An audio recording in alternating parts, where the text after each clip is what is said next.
ರಾಜ್ಯಸಭಾ ಚುನಾವಣೆಯ ಮತದಾನಕ್ಕೆ ಕೌಂಟೌನ್ ಶುರುವಾಗಿರ್ತಕ್ಕಂಥದ್ದು. ಜೊತೆಗೆ ಇವತ್ತು ಕಾಂಗ್ರೆಸ್ನ ಶಾಸಕರು ರೆಸಾರ್ಟ್ ರಾಜಕಾರಣಕ್ಕೆ ಮೊರೆ ಹೋಗ್ತಾ ಇರ್ತಕ್ಕಂಥದ್ದು. ಸಹಜವಾಗಿ ಕುಪೇಂದ್ರ ರೆಡ್ಡಿ ಅವರು ಯಾವಾಗ 5ನೇ ಅಭ್ಯರ್ಥಿಯಾಗಿ ಕಣಕ್ಕಿಳಿದ್ರು ಅಲ್ಲಿಂದ ಕಾಂಗ್ರೆಸ್ ನಾಯಕರು ಕೂಡ ಟೆನ್ಷನ್ ಶುರುವಾಗಿರ್ತಕ್ಕಂಥದ್ದು. ಯಾಕೆಂದರೆ ಸಂಖ್ಯಾಬಲದ ಕೊರತೆ ಇದ್ರೂ ಕೂಡ ಕುಪೇಂದ್ರ ರೆಡ್ಡಿ ಅವ್ರನ್ನ ಹಾಕಿದ್ದು ಸಹಜವಾಗಿ ಇತರೆ ಪಕ್ಷದ ನಾಯಕರಿಗೆ, ಶಾಸಕರಿಗೆ ಒಂದು ರೀತಿ ಆತಂಕ ಸಹಜವಾಗಿ ಇದ್ದೇ ಇರ್ತಕ್ಕಂಥದ್ದು. ಅದೇ ನಿಟ್ಟಿನಲ್ಲಿ ಇವತ್ತು ರೆಸಾರ್ಟ್ ರಾಜಕಾರಣಕ್ಕೆ ಮೊರೆ ಹೋಗ್ತಾ ಇದ್ದಾರೆ. ಈ ಸಂಬಂಧಪಟ್ಟಂತೆ ಮಾತನಾಡೋದಕ್ಕೆ ನಮ್ಮ ಜೊತೆ ಶಿವಾಜಿನಗರ ಶಾಸಕರಾದಂತಹ ರಿಜ್ವಾನ್ ಅರ್ಷದ್ ಅವರಿದ್ದಾರೆ ನಮ್ಮ ಜೊತೆ. ಬನ್ನಿ ಅವ್ರನ್ನ ಮಾತಾಡ್ಸೋಣ. ಸರ್ ನಮಸ್ತೆ. ಇವತ್ತು ಎಷ್ಟು ಗಂಟೆಗೆ ರೆಸಾರ್ಟಿಗೆ ತೆರಳುತ್ತಾ ಇರ್ತಕ್ಕಂಥದ್ದು ಮತ್ತು ಏನೆಲ್ಲ ಅಲ್ಲಿ ರೆಸಾರ್ಟ್ನಲ್ಲಿ ಏನೆಲ್ಲ ಮಾತುಕತೆಗಳು ಸಾಧ್ಯತೆಗಳು? ಯಾವ ರೆಸಾರ್ಟ್ಗೂ ಹೋಗ್ತಾ ಇಲ್ಲ. ಇವತ್ತು ಒಂದು ಖಾಸಗಿ ಹೋಟೆಲಲ್ಲಿ ಶಾಸಕಾಂಗ ಪಕ್ಷದ ಸಭೆಯನ್ನು ಕರೆದಿದ್ದೇವೆ. ಅಲ್ಲೇ ರಾಜ್ಯಸಭಾ ಎಲೆಕ್ಷನಿನ ಬಗ್ಗೆ, ಚುನಾವಣೆಯ ಬಗ್ಗೆ ಚರ್ಚೆ ಆಗುತ್ತೆ. ನಿಮಗೆ ಗೊತ್ತಿರುವ ಹಾಗೆ 4 ಸ್ಥಾನಗಳಿಗೆ ಚುನಾವಣೆ ನಡಿಬೇಕಾಗಿದೆ.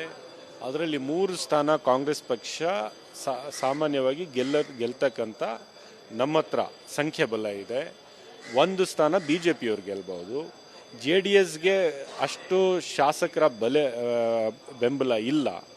ಆದರೂ ಸಹ ಅವರನ್ನು ಕ್ಯಾಂಡಿಡೇಟ್ ಹಾಕಿದ್ದಾರೆ. ಅವರು ಬಿ ಜೆ ಪಿಯವರು ಸೇರಿಕೊಂಡು ಒಂದು ಕ್ಯಾಂಡಿಡೇಟನ್ನು ಅವರು ಹಾಕಿ ಕಾಂಗ್ರೆಸ್ ಪಕ್ಷದ MLAsಗೆ ಹೇಗಾದರೂ ಮಾರಿ ಆಮಿಷವನ್ನು ಒಡ್ಡಿ ಅಥವಾ ಹೆದರಿಸಿ ಬೆದರಿಸಿ ಭಯಪಡಿಸಿ ಓಟ್ ತಗೊಳ್ಳೋಣ ಅಂತ ಒಂದು ಷಡ್ಯಂತ್ರವನ್ನು ರಚಿಸಿದ್ದಾರೆ. ಬಟ್ ಯಾವುದೇ ಕಾರಣಕ್ಕೆ ಯಾವ ಶಾಸಕರು ಕೂಡ BJPಯ ಈ ಇದಕ್ಕೆ ಕುತಂತ್ರಕ್ಕೆ ಬಲಿ ಆಗ್ತಕ್ಕಂಥ ಪರಿಸ್ಥಿತಿಯಲ್ಲಿಲ್ಲ. ಅದಕ್ಕೋಸ್ಕರ ಸಾಯಂಕಾಲ ಶಾಸಕಾಂಗ ಪಕ್ಷದ ಸಭೆಯನ್ನು ಕರೆದು ಅಲ್ಲೇ ಸ್ಟ್ರಾಟಜಿ ಮಾಡ್ತೇವೆ. ಯಾವ ಕ್ಯಾಂಡಿಡೇಟ್ಗೆ ಯಾವ ಶಾಸಕರು ಓಟ್ ಹಾಕಬೇಕು ಮತ್ತು ರಾಜ್ಯಸಭಾ ಎಲೆಕ್ಷನ್ ಕೈಯಿಂದ ಓಟ್ ಹಾಕಬೇಕಂತ ಒಂದು ಪದ್ಧತಿ ಇರ್ತಕ್ಕಂಥದ್ದು. ಅದನ್ನು ಟ್ರೈನಿಂಗು ಕೂಡ ಕೊಡಬೇಕಾಗುತ್ತೆ. ಅದಕ್ಕೋಸ್ಕರ ಸಾಯಂಕಾಲ ನಾವು ಸೇರ್ತಾ ಇದ್ದೇವೆ.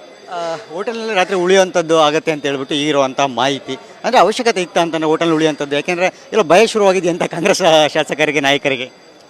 ಅಲ್ಲ, ಇವತ್ತಿನ ವಿದ್ಯಮಾನಗಳನ್ನು ನೋಡಿದ್ರೆ ನರೇಂದ್ರ ಮೋದಿ ಅವರ BJPಯ ಪಕ್ಷದ ಸರ್ಕಾರ, ಕೇಂದ್ರ ಸರ್ಕಾರ ಯಾವ ರೀತಿಯಲ್ಲಿ ಭ್ರಷ್ಟಾಚಾರದ ದುಡ್ಡು ತೊಗೊಂಡು ಬಂದು ಶಾಸಕರ ಮೇಲೆ ಸುರಿತಕ್ಕಂಥದ್ದು, ಶಾಸಕರಿಗೆ ಕೊಂಡ್ಕೊಳ್ತಕ್ಕಂಥ ಕೆಲಸ ಮಾಡೋದು, ಇಲ್ಲದೇ ಇದ್ದರೆ ED, IT, CBI ಅನ್ನು ಉಪಯೋಗಿಸಿ ದುರುಪಯೋಗ ಮಾಡಿ ಶಾಸಕರನ್ನ ಬೆದರಿಸೋದು ಇದು ಸಾಮಾನ್ಯವಾಗಿ ನರೇಂದ್ರ ಮೋದಿಯವರು ಮತ್ತು BJPಯ ಕುತಂತ್ರಗಳು ನಡೀತಾ ಇರ್ತವೆ.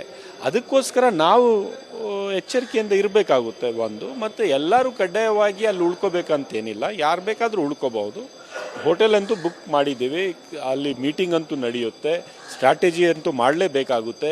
ಸರ್ ಹಾಗೆ ನಾಳೆ ಎಷ್ಟೊತ್ತಿಗೆ ಮತ್ತೆ ಮತದಾನಕ್ಕೆ ವಾಪಸ್ ಬರ್ತೀರಿ? ಪ್ರಕ್ರಿಯೆಗಳು ಯಾವ ರೀತಿ ಇರುತ್ತೆ ಅಂತ? ಮತದಾನದ ಸರಿಯಾದ ಸಮಯಕ್ಕೆ ಬರ್ತೀವಿ. Okay, thank you sir. Yes, ಇದಿಷ್ಟು ಕೂಡ ನನ್ನ ಶಾಸಕರಂತ ರಿಜ್ವಾನ್ ಅರ್ಷದ್ ಅವರ ಮಾತು. ನಾವು ರೆಸಾರ್ಟ್ಗೆ ಅಂದರೆ ಹೋಟೆಲ್ಗೆ ಹೋಗುವಂತಹ ಅಗತ್ಯತೆ ಬಿದ್ದಿದೆ ಅಂತಕ್ಕಂಥ ಮಾತನ್ನು ಹೇಳಿರ್ತಕ್ಕಂಥದ್ದು. ಕ್ಯಾಮ್ರಾ ಪರ್ಸನ್ ಕೃಷ್ಣ ಜೊತೆ ಸುರೇಶ್, ರಿಪಬ್ಲಿಕ್ ಕನ್ನಡ, ಬೆಂಗಳೂರು.